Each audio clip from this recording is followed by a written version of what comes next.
अब हम आ जाते हैं दोस्तों रोकथाम के बारे में कि हम निकट दृष्टि दोष से जो रोकथाम है या उपाय हैं इसके रोकथाम के वो कैसे किया जा सकता है। मायोपिया को रोकना संभव नहीं है दोस्तों। पहले सुन लीजिए, निकट दृष्टि दोष जिसे हम मायोपिया कहते हैं चिकित्सीय भाषा में, इसे रोकना संभव नहीं होता है। लेकिन कई उपाय हैं जिनके द्वारा आप इसके विकास को धीमा कर सकते हैं। आप अपनी आंखों और दृष्टि को सुरक्षित रखने के लिए निम्न कदम उठा सकते हैं। पहला है, नियमित अंतराल पर अपनी आंखों की जांच कराएं। मतलब टाइम टाइम से आपको अपनी आंखों की जांच कराना जरूरी है दोस्तों, ताकि उससे अपडेट पता लगता रहेगा आपको कि आपकी जो आंखों की स्थिति है वो क्या है। नेक्स्ट ऑप्शन है, अगर आपको डायबिटीज या उच्च रक्तचाप है, मतलब डायबिटीज या बीपी रहता है आपको, तो अपना उपचार कराएं, क्योंकि इनके कारण आपकी दृष्टि प्रभावित हो सकती है दोस्तों। क्योंकि जिनके आपने देखा हो बीपी, शुगर या थायराइड या अस्थमा, किसी भी तरह की ऐसी समस्या हो, बीमारी हो जिसकी दवाइयाँ लंबे टाइम तक चलती हैं, तो उनसे भी आपको इसका खतरा रहता है ज़्यादा। तो अगर ये आप कंट्रोल में रखेंगे अपने फिजिशियन के थ्रू, तो इससे आप रोकथाम कर सकते हैं अपनी आंखों की। अपनी आंखों को सूरज की पराबैंगनी किरणों से हानिकारक जो प्रभाव होता है उससे बचाने के लिए जब भी घर से बाहर निकलें तो गॉगल का इस्तेमाल करें। जो यूवी प्रोटेक्टेड सनग्लासेस होते हैं दोस्तों, उसका आप प्रयोग कर सकते हैं, क्योंकि जो अल्ट्रावायलेट रेज हैं जिसे हम हिंदी में पराबैंगनी किरणें बोलते हैं, ये भी हमारी आंखों को कई तरीके से प्रभावित करती है, हमारी नज़र को कमज़ोर करती है। नेक्स्ट ऑप्शन है, अपने डाइट चार्ट में रंग बिरंगे फलों और सब्जियों तथा मछलियों को भी शामिल करें। दोस्तों, भोजन हमारे जीवन का अमूल्य अंग है। तो अगर हम अच्छा स्वस्थ भोजन करेंगे तो हमारे शरीर के हर अंग स्वस्थ रहेंगे। उसी तरीके से हमारी आंखों का जो मेन खाना होता है वो एंटीऑक्सीडेंट होता है दोस्तों। एंटीऑक्सीडेंट जितना ज़्यादा हम लेंगे, मतलब हरी पत्तेदार सब्जियां जिसमें विटामिन ए हो, उससे हमारी आंखें स्वस्थ बनी रहेंगी। चूँकि मछली खाना जो हमारे नॉन वेजिटेरियन भाई हैं वो तो खा लेते हैं, लेकिन जो वेजिटेरियन हैं तो उनके लिए मछली का सेवन करना बहुत ना के बराबर ही है एक तरह से। तो उनके लिए ये होता है कि जैसे मछली में जो हमें ओमेगा 3 फैटी एसिड मिलता है, उसको हम बाजार में जो मेडिकल पे ओमेगा 3 जो सप्लीमेंट है वो बाजार से ले सकते हैं, और उससे अपने शरीर की, अपनी आंखों की पूर्ति पूरी कर सकते हैं दोस्तों। नॉन वेजिटेरियन होते हैं वो तो हरी सब्जी भी खाएंगे और नॉन वेज भी खाएंगे, तो उनको तो कोई प्रॉब्लम है नहीं। तो इसके आगे हम चलते हैं नेक्स्ट ऑप्शन में, पढ़ने और कंप्यूटर पर काम करने के दौरान थोड़ी थोड़ी देर का ब्रेक लें। दोस्तों, अगर हम जैसे अगर कंटिन्यू पढ़ाई करते हैं, तो जब हम स्टडी करते हैं तो हमारा जो नज़र है, जो हमारा फोकल पॉइंट है वो कन्वर्ज हो जाता है। जो कन्वर्जेंट जो मसल्स होती है उसको हमें रिलैक्स करना पड़ता है हर 45 मिनट्स के बाद, क्योंकि जो हमारी सिलियरी मसल्स होती है वो पेन करने लग जाती है और वो फिक्स हो जाती है, तो उसको हमें रिलैक्स करना ज़रूरी रहता है।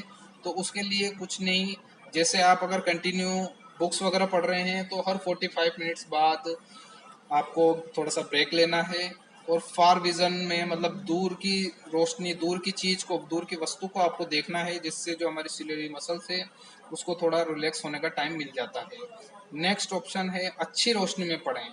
अगर दोस्तों आप कम रोशनी में पढ़ेंगे तो आपकी आंखों पे ज़्यादा जोर जाएगा। अगर आप अच्छी रोशनी में पढ़ते हैं तो आपको जो बुक्स है या जो आप जिस चीज़ को भी ऑब्जेक्ट को देखेंगे तो उसमें रोशनी बराबर बरकरार रहेगी। तो कम रोशनी पे इसका ध्यान रखना आपको। जितनी ज़्यादा अच्छी रोशनी होगी उसमें आप ज़्यादा अच्छा काम कर सकते हैं।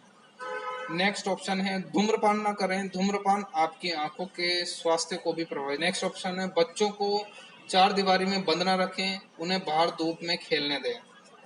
जी दोस्तों, ये सबसे बड़ा टॉपिक और सबसे बड़ी आजकल की जो बोल सकते हैं हम समस्या भी है माता पिताओं के लिए, क्योंकि आजकल के जो बच्चे होते हैं हमारे, वो सबसे ज़्यादा मोबाइल यूज़ करने वाले हो चुके हैं। मोबाइल यूज़ करते हैं बच्चे कि जाने अनजाने में हम उनको इस चीज़ की लत लगा रहे हैं दोस्तों। क्योंकि जब भी बच्चे जो छोटे होते हैं वो रोने लगते हैं तो हम उनको मोबाइल में यूट्यूब की कोई वीडियो दिखाना पसंद करते हैं, जिससे उनका मनोरंजन हो सके। वो बच्चा जो जिद कर रहा है वो जिद छोड़ दे। तो तो ऐसा ना करें दोस्तों। फिजिकल एक्टिविटीज़ होना बच्चों में बहुत ज़्यादा ज़रूरी है। जितनी ज़्यादा फिजिकल एक्टिविटीज़ होगी उतना ही बच्चों में जिज्ञासा रहती है जो बढ़ेगी।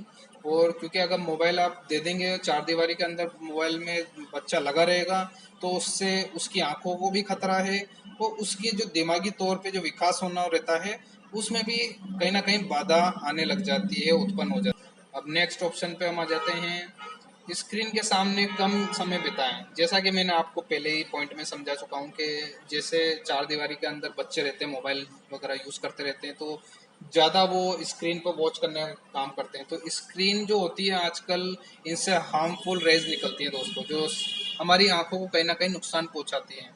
तो उससे बचने के लिए एक तो बच्चों को मोबाइल ना दें। टीवी वगैरह अगर बच्चे देखें तो उनको दूर से जो पर्टिकुलर जो डिस्टेंस होती है उस पर बिठा के उनको दिखाएं, ताकि उनकी आंखों को ज़्यादा नुकसान ना पहुँचे और उनको ज़्यादा टीवी ना देखने दिया जाए। फिजिकल एक्टिविटी ज़्यादा की करवाई जाए बच्चों से। नेक्स्ट ऑप्शन में हम आ जाते हैं, किताबों और आंखों के बीच में सही दूरी बनाकर रखें।